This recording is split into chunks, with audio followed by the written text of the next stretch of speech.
Fast forward to last week. I walked in on her in the bathroom, refilling an empty perfume bottle. It gets worse. Hi everyone, welcome back to a new episode of Truth Off My Chest. I've got some juicy ones as always, so let's just get right into it. I discovered my girlfriend's bizarre fetish and I can't unsee it. Okay, let's see what this fetish is, because I feel like some fetishes are over-exaggerated and they're not that bad, but sometimes they can be actually insane. I, 26 male, need to get this off my chest because it's been eating away at me for months now. I recently found out something incredibly disturbing about my girlfriend, 30 female, that has left me questioning our 2.5-year relationship. Oh my god, what could this be? It all started a few months ago when I noticed some unusual jars in the back of her closet. I don't know why I said that weirdly. I brushed it off at first, thinking they were just some weird art project or something, but my curiosity got the better of me, and one day when she was out, I decided to take a closer look. Oh, what are these jars? To my absolute horror, I discovered that these jars were filled with piss! What? Specifically, the piss of her exes? Why would you want that? As soon as I pee, I flush that damn toilet. I don't want that at all. Let alone someone else's pee. Let alone storing it in a jar. Each jar had a name and date written on it. This is some like murderer fetish thing. Like some kind of sick trophy collection. Not the trophy collection. I was disgusted and confused, but I didn't want to jump to conclusions. Maybe there was a logical explanation? Yeah, it was for an art project, you see. Fast forward to last week. I walked in on her in the bathroom, refilling an empty perfume bottle. It gets worse! From a jar with her ex's name on it. Oh my god, she likes to smell like it. She saw me and tried to hide what she was doing, but it was too late. I just want to know why. I confronted her and she admitted to everything. She said it was some kind of fetish she had and that she found it comforting and intimate to keep those souvenirs from her past relationships.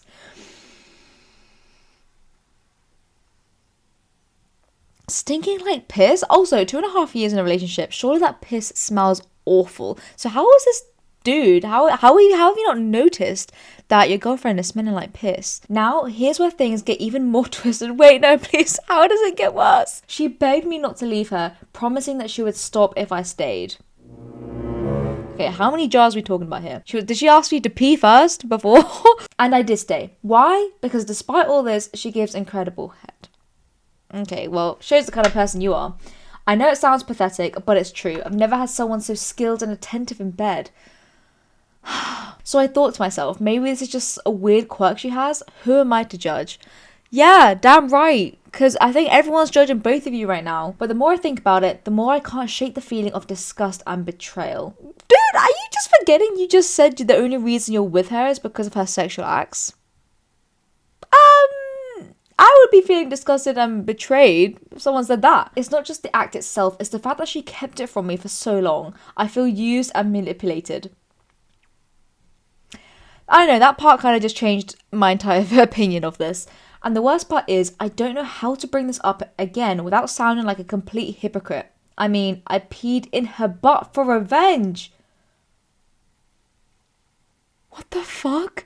What? You peed in her butt? How does that even work? For revenge? Bro, she probably loved it. Like, what kind of revenge is that? I'm at a loss here, guys. I don't know what to do or how to feel. Part of me wants to run away from this relationship as fast as possible, but another part of me is drawn to her in a way I can't explain.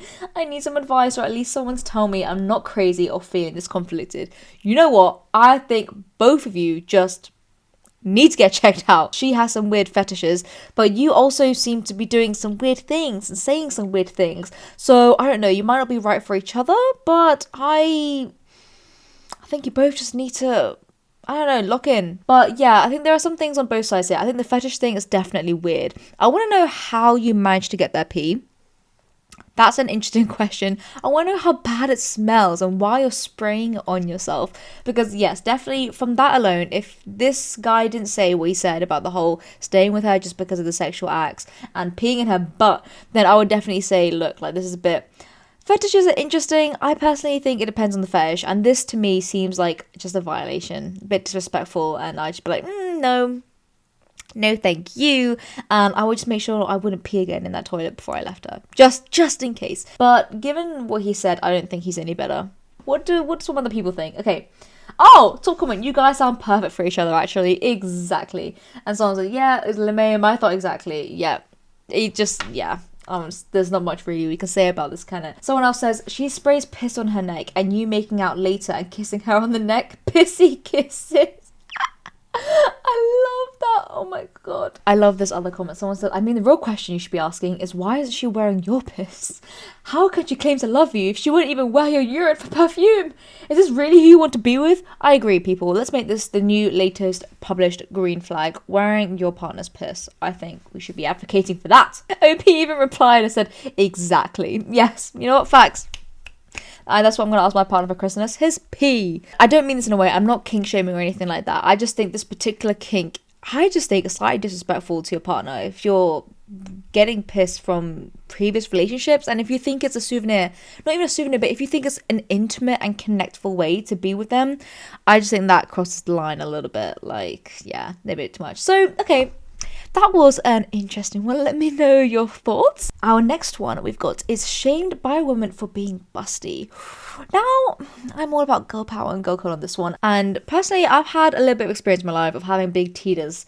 And they have stirred up trouble before. And I don't know why they stir up trouble, because it's just women being women. So I'm interested to see where this goes, because I do have some personal opinions. I don't know why shame happens, but I'll dive into why it might in just a second. So okay, I am 36 double D, so big but not huge. Fair. However, sometimes I'm self-conscious. I wear minimizer bras, and I'm not R as in minimizer bras, but I'm R as in you feel self-conscious. Anyway, I love everyone, just please, no. Okay, anyway, I am lucky that I am 172 centimeters. Is that height?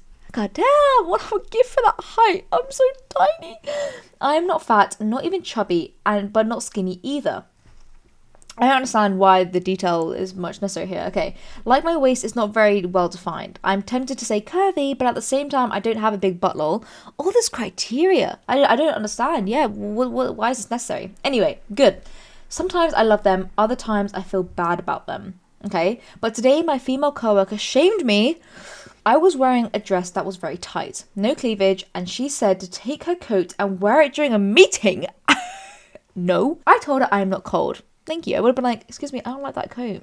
I'm not wearing it. She said it's not about cold, but it's obvious I want to make that meeting about me. Oh my god. I went to HR. Exactly. Good. And they told me they will do something about it. And they did call her to their office. Sounds good. But the whole department knows about what happened and I feel ashamed. It's not even the first time she does it. I'm 29 and don't have kids yet. And she told me a potential future pregnancy will make my breast saggy. This is a 43-year-old woman. I don't know what will happen because I doubt she will get fired, but I think I will look for a new job. No, it just feels unfair. I feel like when you are someone with considerably large breasts, you can often get sexualized so often without you not even meaning to, but just for absolutely no reason. And this whole case of where you can wear certain clothes if you have big boobs and you can't wear certain clothes if you have them, it's just absolutely, I find it so like ridiculous. This idea of you can wear these type of clothes depending on your body type. I've never understood that kind of thing. I don't know why it exists. Especially here, like this person is trying to justify their choice of clothing. There's a tight dress, but there's no cleavage. And I'm like, God, even if there was cleavage, show it. Show what you got. It doesn't matter. I've had this so many times as well, where people have said to me that what I'm wearing is like a slut. That's just because I have big boobs. And then they'll wear it literally the next day. And I'm like, oh, so you're wearing my clothes? So you don't think you're a slut? It's a tough one, but really it's not actually that tough, is it? Just mind your own business. This coworker as well though, she seems to just be jealous. 43-year-old woman, who knows if she has kids or not, but she's obviously just very, very jealous. Who wouldn't be? You got big teeters. Whether you love them or not, it's definitely not something to be ashamed about. You don't need to be ashamed about your choice of clothing, what you look like, or what other people think. Because if people think you're in the wrong here, then they obviously are just jealous too. Like, there's literally nothing, you've done nothing wrong here. You actually did the right thing in going to HR and complaining. I don't think it would be such a shame if you quit your job and look for a new one because of this behaviour. I would say every time it happens, make a note of it. Whatever she does, go to HR and be like, look, I've got a list of everything that she's doing. It basically is borderline harassment or abuse. Like, I would literally be like, fire this woman. because yeah, that is not okay. I'm sorry you're going through that. I really hope it can be resolved soon. Let's see what some other people have said about this. Okay. Have you considered telling her to mind her own fucking business, and that if she has a fixation on your breast, she could at least make an effort if she's going to hit on you? I love that. Bullies come in all formats, but the solution is always the same: brutal takedown. And if nothing happens, return to HR to point out that a sexual harassment lawsuit can always provide the solution that they are unwilling to entertain. True say. Please let them know that you would like your apology in writing, but in person, in front of anyone who was a witness to her latest transgression. And if they won't do anything, they won't do anything when she complains to them that you threatened her. Sorry you had to go through that. That is actually very right. That's actually a really good comment as well. Saying that, yeah, you know what, she should not only apologize in writing, but in front of everyone to make it clear that she was in the wrong. I think that's a really powerful message. So that's definitely good advice to go for. I think another thing as well, brutal takedown. That is so true. Whenever someone makes a comment about my weight or anything about myself, I just clap back because I can. And also it just makes them shut up. Or you can go with the really intimidating, do you want to repeat what you just said? Do you think that's a really nice thing to say? Just like remind them that what they're saying is just disrespectful and awful. Because that way, they just should back down. If they keep repeating it, they're just stupid. Another person said, why does she care what your tatas would look like after children? She's not going to be the one seeing you naked. That alone would have made me send a few venomous words her way. Not very professional, but she sounds jealous anyway. Exactly. Start throwing your tatters in her face. Someone else said, well, that is indeed an off my chest post. I love it. I love the humor. But yes, honestly, you've done nothing wrong here. And it seems like everyone else agrees. And why wouldn't they? So I hope you get it resolved. I really hope you don't have to quit your job and this lady gets taken down. If she doesn't get taken down, tell us who she is. We'll take her down for you. Okay, last one. I love my wife, but I want to cheat on her. Simple. Case closed. I don't think we need to discuss this any further. Married for 2 years and we have a toddler and another kid on the way. What is happening? I love my wife. She satisfies all my needs, sexually and emotionally. Companionship means a lot to me, and she feels that need for me as well. Despite all this, I just have so many urges and desires to cheat on her. What? I just think about it all the time, every day. Many different things trigger the urges throughout the day. Okay, what are these triggers? Because what the hell? I believe I understand why. That's good. I never had any physical or intimate encounters with women until my mid-20s. Okay, I feel like that's quite normal though. Like, I don't know. That seems pretty normal to me.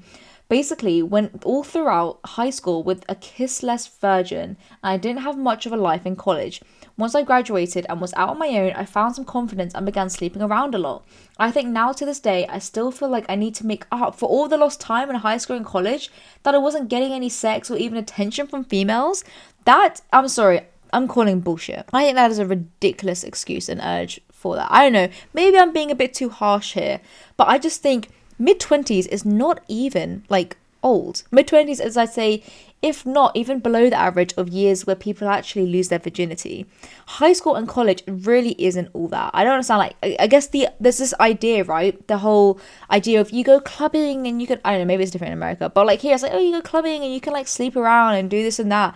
But honestly, that is not the experience for many, many people. That definitely wasn't my experience because that's not what I wanted to do. And I actually didn't enjoy that at all. I didn't do it. So yeah, this stereotype of high school and college can be really damaging to people because they might feel like they're missing out and they're not having this lifetime experience. But the truth is, just live your life the way that you want to, and that's your own experience. This idea of making up, I think, is ridiculous, especially if when you look at partners who have been together since high school, you know, been together, literally grown up together. I think it's the most beautiful kind of love, and you'll never find them saying, well, I've only dated one person my entire life, I need to make up for all that sex and all that stuff. I just think this is an excuse. There's got to be something else here. I don't know, that's just my opinion, but it's smelling a bit fishy to me. As of today, I still remember the thrill of philandering and sleeping around with random women, and I love the thrill and the pleasure that came with it. What was the thrill and pleasure around it? Surely if your wife is satisfying all your needs, it's got to be something more than that. Unless it's the thrill of doing something where you're not going to see them again, or, you know, tiptoeing around people. Is that your thrill? Because that is just... You're not... How are you married? I can confidently swear to anyone reading this that I've never cheated on her. My whole life I've always daydreamed and wanted to be a husband and father, which is what I have now. Okay, I'm living the life I always dreamed of. I don't want to lose this. and I don't want to set a bad example for my kids, and I don't want to hurt my wife since I love her to death.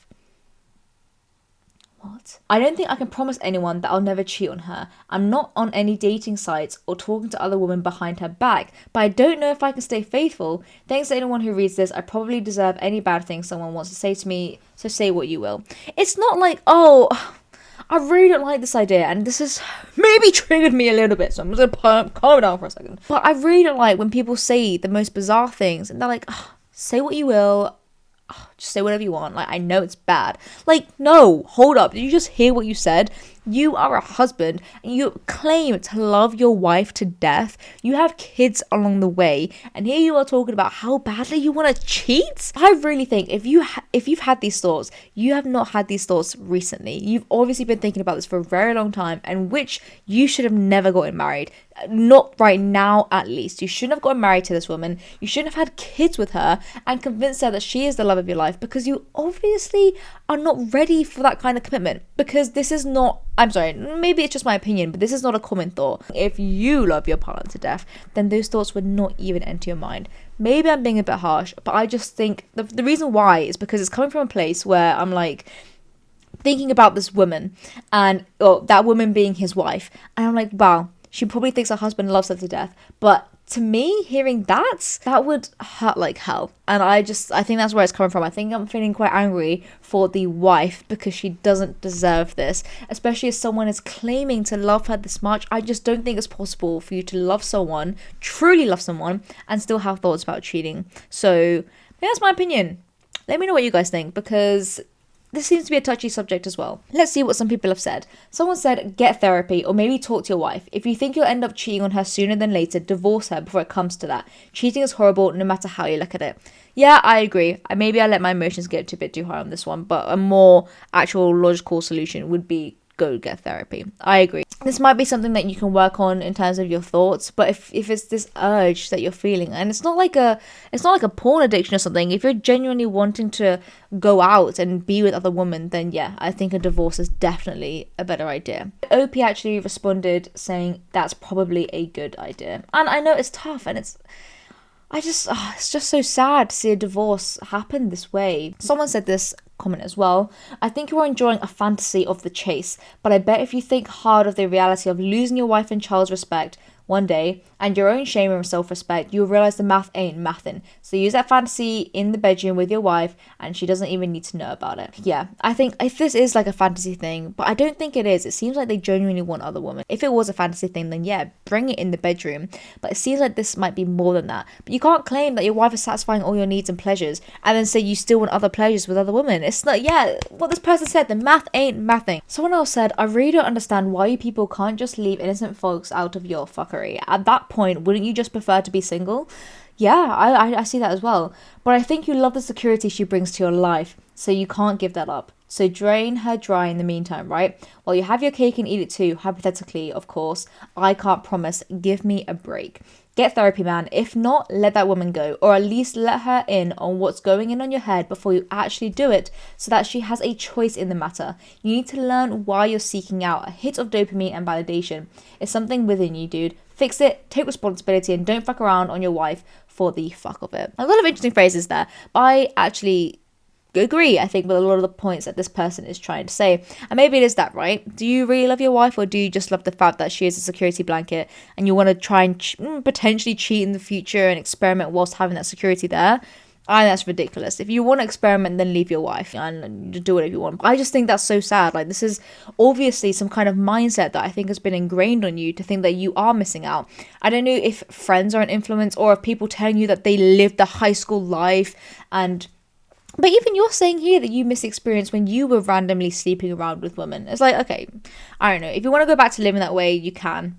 No one's stopping you. Do whatever you want. Just don't hurt her. I mean, you're going to hurt her either way, but divorce her, give her a chance to break free before you cheat on her, because that is not the way to go. So, okay, interesting one. We've had a few touchy subjects, haven't we? We've had fetishes, we've had cheating, and we've had, body types and all those kind of things. So 3 very interesting topics which hold very, very strong opinions. So let me know what you guys think. And remember, my opinion is just my opinion. My opinion is not the right thing at all. It's just how I feel about it, and we all have our own.